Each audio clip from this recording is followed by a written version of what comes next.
Hi, my name's Erin Ladden. I have decided to do my final project on feminism in sports. So, sports is easily one of the most salient institutions in American culture today. Everything's revolved around it, and it's certainly demonstrated by the vast resources that are spent on sports related enterprises, such as facilities to train in, facilities to have games in, merchandising, and primetime television, all those sorts of things. Um, so, with movements such as Title IX, which created more educational opportunities for women and more opportunities in sports for women, um, women's sports have grown vastly over the years.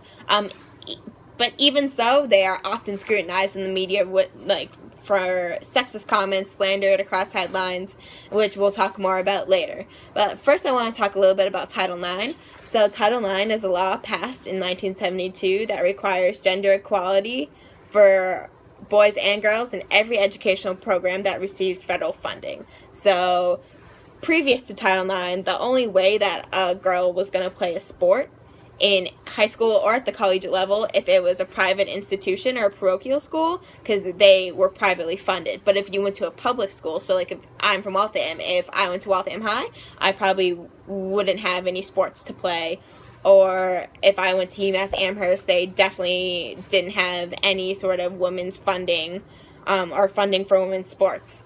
So Title IX really made a huge difference for women. So today, over 2 million female athletes participate in intergalactic sports on a nationwide basis as compared to only 300,000 before Title IX. So that is a huge, huge jump. And at the intercollegiate level, over 1/3 of participants are female compared to only 15% of all participants in the early 1970s. So that is huge, and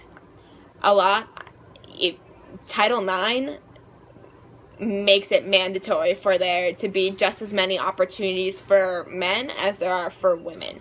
For example, Merrimack, we only have a women's swim team because of Title IX, so we can't have a men's swim team because it won't be funded by the government because we have too many opportunities for men already. So that's a pretty big example of that. So Title IX really just opened doors for women in the sports world, but even so, you still see things that are slandered across the media that take credit away from women. For example, the Olympics are happening right now. Very good time to talk about this. So the Chicago Tribune tweeted, "Wife of a Bears lineman wins bronze medal today in Rio Olympics." And then the tweet under it, this is like probably one of the favorite things I've read online ever. "You spelled 3-time Olympian Corey Cogdell-Unrain wins second bronze medal today in Rio Olympics wrong." Bravo, copy-paste writer. That's his name on Twitter, but he is fantastic. So even though things like Title IX have come into place and created so many great opportunities for women, things like this still pop up in the media, slandering women and discrediting them. So yeah, he's a Bears lineman, and I think they wanted to get people's to catch that, the eye of the headline, like, oh, a Bears lineman, I want to read this, because they're from Chicago. But it totally discredits. It doesn't even say her name in the headline, which I think is just what.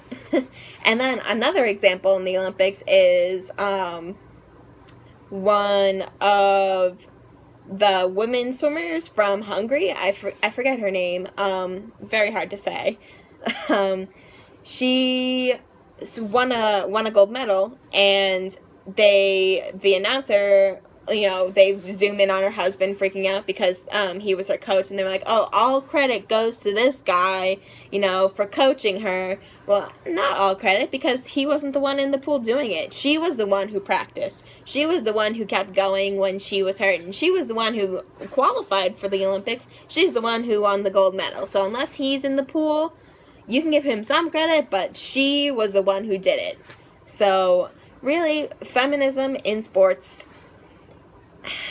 it's still there. Like, as many opportunities as Title IX has created, the media still slanders women and doesn't give them the credit that they deserve, which I hope that someday will go away. But, it's reality, unfortunately. So that is my project. Thank you for listening. Bye.